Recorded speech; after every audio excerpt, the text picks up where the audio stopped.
வணக்கம் அன்பானவர்களுக்கு அன்புடன் அஸ்ட்ரோ மல்லிகா. இந்த பதிவில் நம்ம என்ன பார்க்க போகிறோம் அப்படின்னு பார்த்தீங்கன்னா, உங்களுடைய பிரச்சனை என்ன? பணமா? அந்த பண பிரச்சனை தீர்றதுக்கு என்ன செய்யணும் அப்படின்னு பார்த்தீங்கன்னா, இந்த காலத்தில் கடவுளுக்கு அடுத்தபடியாக மதிக்கப்படக்கூடியது எது அப்படின்னு பார்த்தீங்கன்னா பணம் தான்.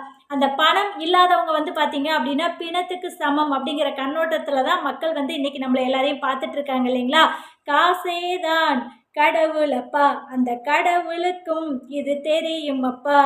கைக்கு கை மாறும் பணமே, உன்னை கைப்பற்ற நினைக்குது மனமே. யாருக்கு தாங்க வேண்டாம் பணம்? எல்லாருக்குமே பணம் அப்படிங்கிறது தேவை இருக்கு. அந்த தேவைகளை நம்ம எப்படி பூர்த்தி செய்துக்கணும்? இந்த பண பிரச்சனை தீர்றதுக்கு நம்ம என்ன செய்யணும் அப்படின்னு பார்த்தீங்கன்னா, கீழ் திருப்பதியில இருக்கக்கூடிய பெருமாள் மற்றும் அலமேல் மங்கை தாயாரை வழிபாடு செய்துட்டு அதற்கு பிறகு திருப்பதியில் இருக்கக்கூடிய பெருமாளை வழிபாடு செய்துட்டு வந்தீங்க அப்படின்னா உங்களுக்கு இருக்கக்கூடிய அந்த பண பிரச்சனைகள் அப்படிங்கிறது நீங்கும். தேவையில்லாத செலவுகள் அப்படிங்கிறது குறையும். நீங்கள் கஷ்டப்பட்டு சம்பாதிச்ச பணத்தை உங்களால் மிச்சப்படுத்த முடியல அப்படின்னு சொல்லிட்டு வருத்தப்படுறீங்களா? கண்டிப்பாக பார்த்தீங்க அப்படின்னா தேவையற்ற செலவுகளை குறைச்சி உங்களுக்கு வருமானம் பெருகுவதற்கான வழிகள் அப்படிங்கிறது அதிகமாகும். இந்த வழிமுறைகளை ஃபாலோ பண்ணிட்டு வந்தீங்க அப்படின்னா அடுத்தது பார்த்தீங்க அப்படின்னா சனிக்கிழமை அப்படிங்கிறது பெருமாளுக்கு உகந்த ஒரு நாளாக இருக்கு.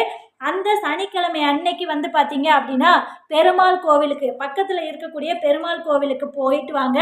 அடுத்தது சனிக்கிழமை அன்னைக்கு தவறாமல் பெருமாளுடைய காயத்ரி மந்திரத்தை சொல்லிட்டு வாங்க.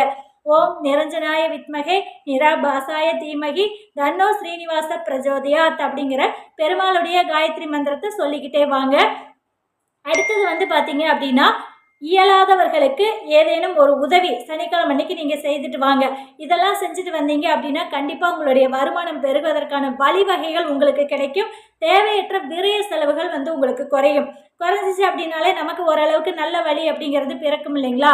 அடுத்தது என்ன செய்யலாம் அப்படின்னு பார்த்தீங்கன்னா, பெருமாளுக்கு விரதம் இருந்து இந்த வழிமுறைகளை ஃபாலோ பண்ணிட்டு வரணும்.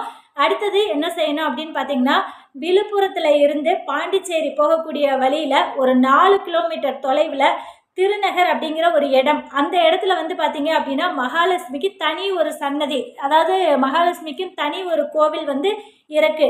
இது தமிழகத்திலேயே ஒரு ஸ்பெஷலான கோவில் அப்படின்னு சொல்லிட்டு சொல்லலாம்.